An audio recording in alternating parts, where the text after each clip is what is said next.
line up. Tottenham travel to the City Ground, 2 o'clock kickoff on Sunday. And in terms of the team news, what have we got? So Brennan back and available, which is really positive. He should be on ball.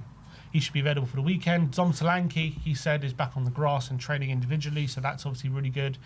But no other updates regarding the other players. And everyone who was fit for Slavia will be fit for the weekend as well. But yeah, obviously Madison, Kulusevski, Dragoshin, Bissouma and Udogie all going to be out for the foreseeable. Udogie, the only one which we have a proper time frame on, I guess, which is January. Well, Bissouma's just been announced in the AFCON squad for Mali. So maybe he's not even injured. So I don't know. Yeah, I'm starting to question if he's actually injured or he's just like doing balloons or something. I don't know what he's doing. But yeah, let's get into this lineup. I think it will be a 4-2-3-1, as we've seen in the last couple of games. We know it in goal is obviously going to be Guillermo Vicario. Yep. And set piece is going to be crucial for this one. So, Forest have been much better at set pieces. Got big players in their squad, Milenkovic, Murillo, those kind of players. So Vicario's going to have a big job just making sure that he's relieving the pressure when possible. Yeah, the back line's pretty easy for this game. I think all four is pretty much set in stone with Pedro Porro at right back, Coutinho Romero at right centre back, Mickey van der Ven left centre back, and also Jed Spence at left back. Yep. Given the fact that there's been a bit of a break, so Tuesday to Sunday, not really a need to be resting anyone. And as well, I think going forward, there's no midweek game. So we should be okay playing the same kind of core players a lot of the time that we need to. Yeah, absolutely. So kind of the settled back five there. In terms of the midfield, Jedigan's his old club, by the way. Yeah. Was he their player or was he just on loan there, right? He's on loan, but that's where he made his name. Yeah. In terms of the midfield, again, this is where the main questions are. I think Bentancur starts. I think Bentancur, and I think Gray. Yeah. I think he continues with Gray. It's a shame for Bergvall, though, isn't it? Because he is also playing well at the moment. I agree, but I got a feeling, and I said this before, I've got a feeling he sees Bergvall as an alternative to Xavi. Yeah. And that's not good for him because Xavi's starting to play well. And then all of a sudden, it was like, where do you fit Bergvall in? And it's not good, like, in terms of Frank and his profiling as well, because I don't think that's where his best position is. And as well, like when he came on against Prague, they put him like that on the right wing. And I was like, what is going on with Bergvall? I really hope we don't get a Salah-style interview coming out soon with Bergvall. But yeah, I think Gray keeps his place. I think as well, the reason why in this game he does, because Forest away, Anderson, Gibbs White, tough midfielders, you're going to need that physicality. And I think Gray just gives that little bit more defensive awareness than Bergvall does. Plus, he still has a progressive side to him. Next to Bentancur as well, who we know passes forward a bit more than a lot more than Paulinho. I think that was a really good balance against Brentford. So I think he keeps it. I think if it was a different game, maybe like an easier home game, I think maybe he goes Bentancur or Bergvall. Because it's a bit of a tough away game, I think he keeps Gray in. Yeah, I agree with that. In terms of the 10, I think Xavi, you need to keep that run going. He's playing very well at the moment. 2 man the match performances in a row, and let's hope for a third. He's got momentum, and I think that's key. He's in a good space right now. I think you just got to keep it as it is. It is, as you say, harsh on Bergvall. And you think as well, we're not playing for another week, no midweek game, and that game is Liverpool. So you're thinking, is he going to start against Liverpool? Probably not. So you're starting to look, when's his next start going to come? Maybe in the later on in the year when the games become a bit more thick and fast. But right now, you can't leave Xavi out. The problem is it's 1 game a week now till the end of the year. Yeah. So we don't play 2 games a week again till January. That's what I'm saying. So maybe beginning of January. Which is saying, because when Bergvall plays, he's proper like that driving force for us in the middle of the park, and he's performing at a very good level. So I think this is what he will go for, this 3-man midfield, but something wouldn't surprise me if he does go for Bergvall. But again, I can't see him playing in that double pivot. Yeah, I think he won't drop Xavi. Yeah, he won't. Nah, this is the 3 he's going to go for, I think.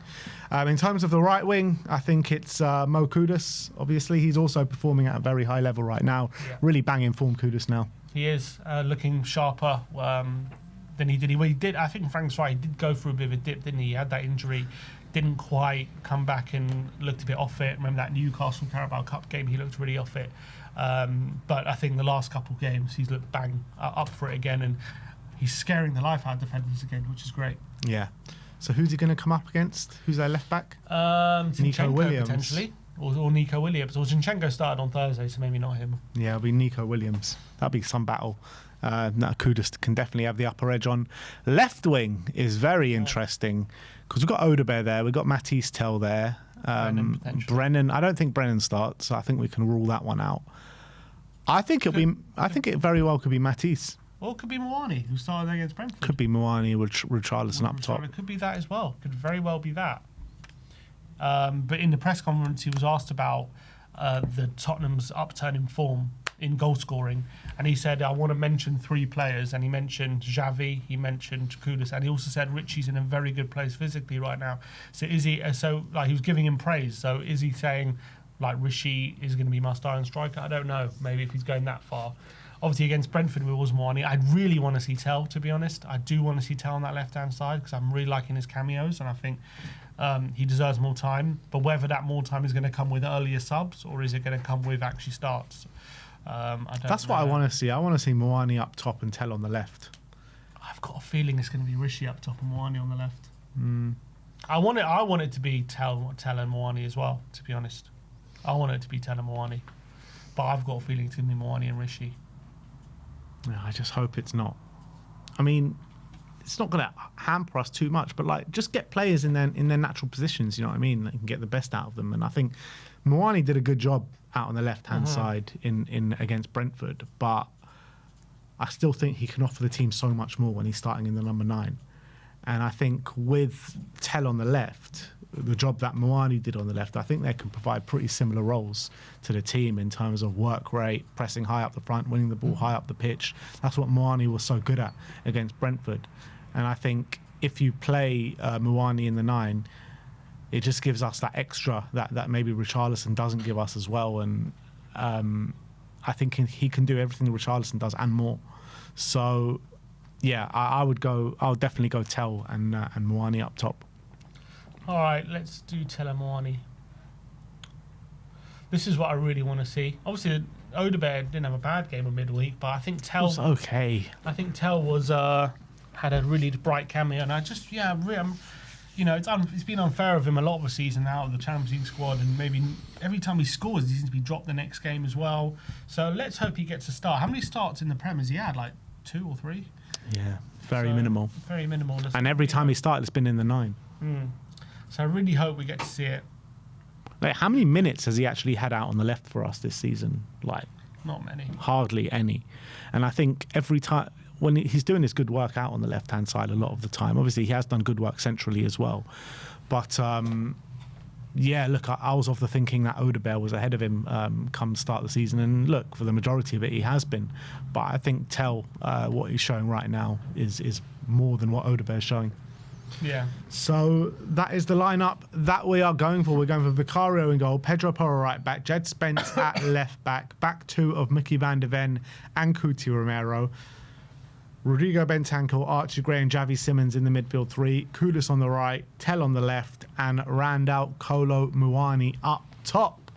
If this is the lineup, what is your score prediction?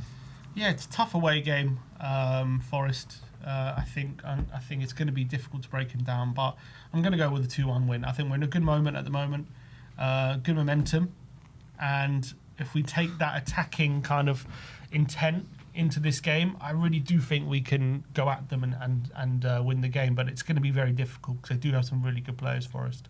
Yeah, absolutely. It's going to be a very big physical battle out on the City ground on Sunday, and I think it's one that we can overcome and we will overcome.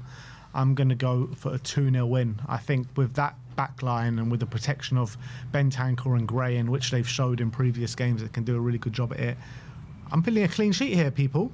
I am feeling a clean sheet, so I'm going to go for 2-0 to Tottenham Hotspur. I don't think it's going to be a game of many chances. I do agree with Wolfie in a sense that it could be a bit of a bore fest, this game.